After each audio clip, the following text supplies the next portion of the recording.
បាទគោរពជំរាបសួរបងប្អូនទាំងអស់គ្នាអញ្ចឹងថ្ងៃនេះខ្ញុំមានគន្លឹះខ្លីៗក្នុងការប្រើប្រាស់កម្មវិធី Microsoft Word គឺ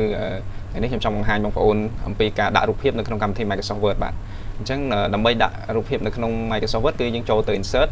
ហើយយកពាក្យថា Picture ហើយបន្ទាប់មកយើងយក this device មកបាទអញ្ចឹងបើ online picture គឺយើងទាញរូបភាពពី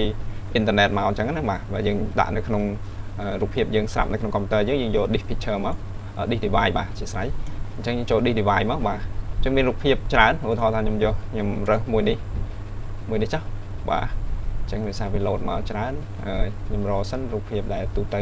ឧទាហរណ៍ថាខ្ញុំយករូបនេះអញ្ចឹងដើម្បីដាក់វាគឺចុចលើវា select លើវាហើយ insert មកបាទអញ្ចឹងនៅពេលដែលយើង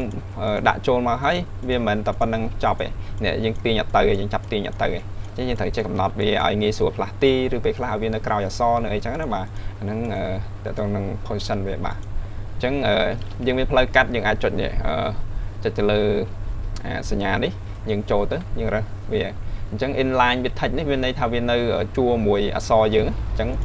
វាស្មើនឹងមួយតួអក្សរអញ្ចឹងណាហ្នឹងបានជាវានៅក្នុងជ្រាបក្នុងហ្នឹងឧទាហរណ៍ខ្ញុំដាក់នៅចន្លោះនេះខ្ញុំទាញវាមកប្រឡែងនៅហ្នឹងអញ្ចឹងវានៅក្នុងចន្លោះហ្នឹងឯងនេះណាបាទអញ្ចឹងគឺវាស្មើនឹងមួយតួអក្សរហើយមួយទៀតតើតើនឹងនេះ sphere នេះគឺវាញែកអក្សររបស់យើង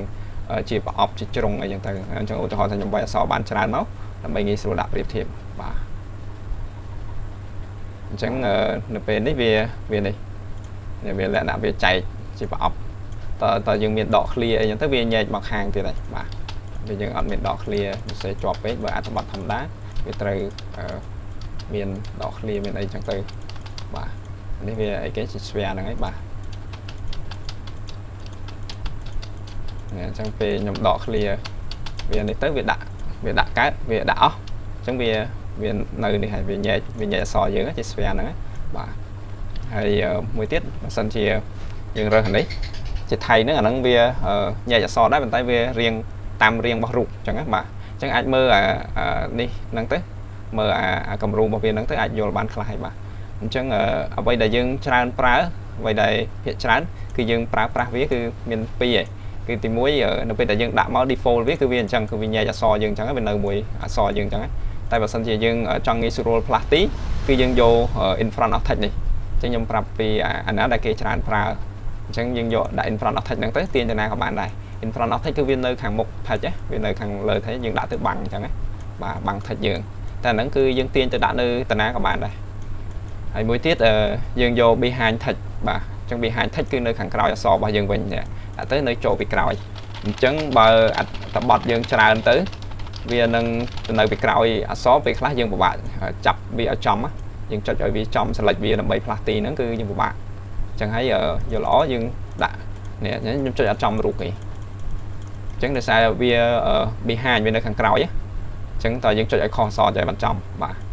អញ្ចឹងបើសិនជាគ្រាន់តែចង់ផ្លាស់ទីវាស្រួលទេងាយស្រួលផ្លាស់ទីងាយស្រួលនេះទេគឺយើងយក in front ហើយយើងដាក់ឲ្យផុតអក្សរមកគឺវាអត់មានត្រូវបាំងអីទេបាទហ្នឹងវាប៉ុណ្ណឹងអានេះវាផ្លូវកាត់ណាបើសិនជាចំនួនរបស់ Microsoft Word ខ្លះវាអត់ load អាហ្នឹងឲ្យបងប្អូននៅក្នុង format បងប្អូនចូលទៅក្នុង format ទៅអញ្ចឹងនេះយករកពាក្យហ្នឹងណាបាទប្រាប់ text អញ្ចឹង inline with text អីហ្នឹងអាហ្នឹងគឺយើងរើសប៉ុណ្ណឹងអញ្ចឹងរូបភាពភាគច្រើនគេប្រើតែពីរហ្នឹងឯងបាទហើយដាក់ចូលមកដំបូង default របស់វាគឺវា inline with text អីបាទគឺវានៅជាប់អានេះអញ្ចឹងយើងចង់ទាញយើងចង់នេះពិបាកហ្នឹងបាទអញ្ចឹងការដាក់រូបភាពហើយនឹងការផ្លាស់ប្ដូរdefault វាដើម្បីងាយស្រួលផ្លាស់ទីឬក៏ចង់ឲ្យទៅក្រោយអក្សរហ្នឹងមានតែប៉ុណ្្នឹងឯងបាទអញ្ចឹងវីដេអូនេះខ្លីមានតែប៉ុណ្្នឹងឯងអរគុណច្រើនសម្រាប់ការទស្សនា